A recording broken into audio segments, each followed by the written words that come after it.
Bismillahirrahmanirrahim. Assalamualaikum warahmatullahi wabarakatuh. Kita masih belajar tentang panduan-panduan tajwid dalam membaca Al-Quran. Pada kesempatan yang lalu kita sudah mempelajari tentang bab lafal jalalah, tentang hukum tafkhim, tentang kaidah dan cara bacanya, tentang rumusnya, beserta dengan contoh bacaannya. Kita juga sudah belajar tentang hukum tarqiq, tentang kaidah dan cara bacanya, tentang rumusnya, dan juga tentang contoh cara membacanya. Kita juga sudah belajar tentang bab lam ta'rif, tentang hukum alif lam qamariyah, tentang kaidah dan cara bacanya, tentang rumusnya, beserta dengan contoh bacaannya. Kita juga sudah belajar tentang alif lam samsiyah, tentang kaidah dan cara bacanya, tentang rumusnya, beserta dengan contoh bacaannya.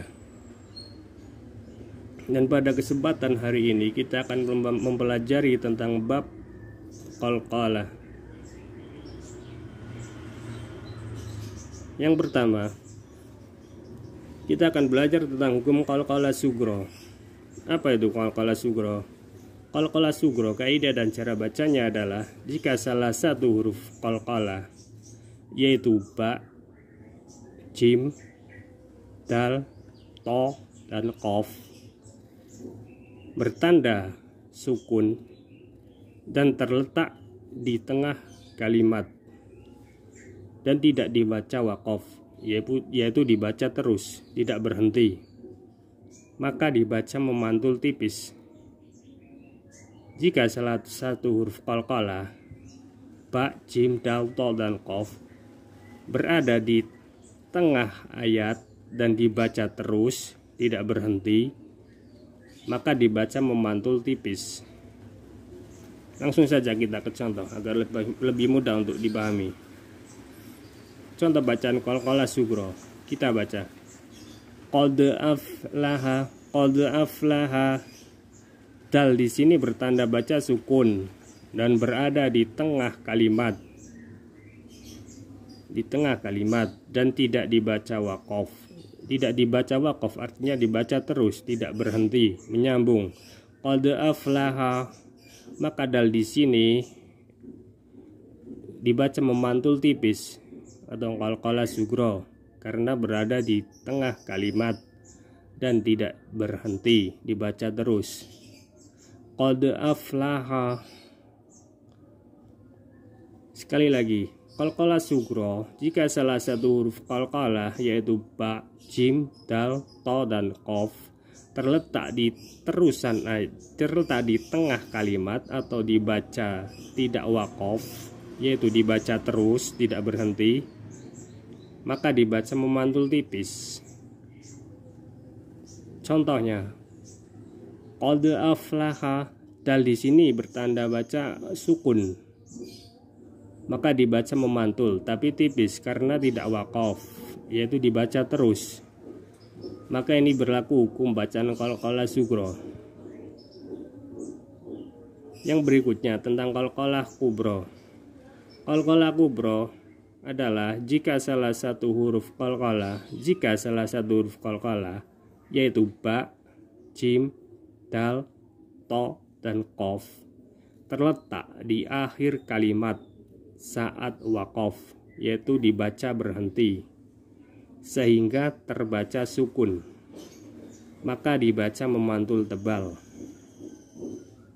Langsung saja kita ke contoh agar lebih mudah untuk dipahami. Contoh bacaan qalqalah kubro. Kita baca mimma khuliqa. Qaf di sini bertanda baca asalnya bertanda baca fathah. Berhubung ini berada di akhir ayat, maka dibaca waqaf, berhenti. Jadi tanda baca fathah di sini berubah menjadi tanda sukun dan memantul tebal. Mimma khuliqa, memantul tebal karena berada di akhir ayat. Qaf berada di akhir ayat dan dibaca memantul tebal.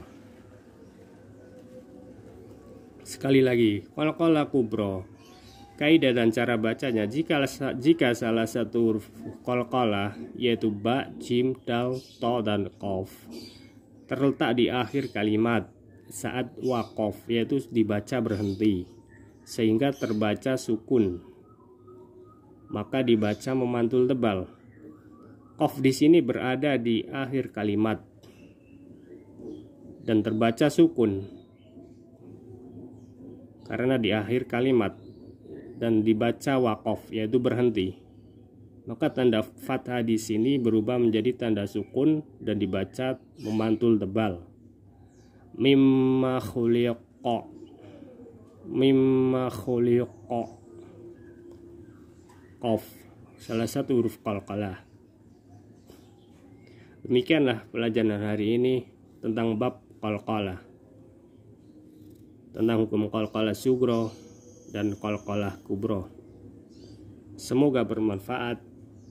Assalamualaikum warahmatullahi wabarakatuh.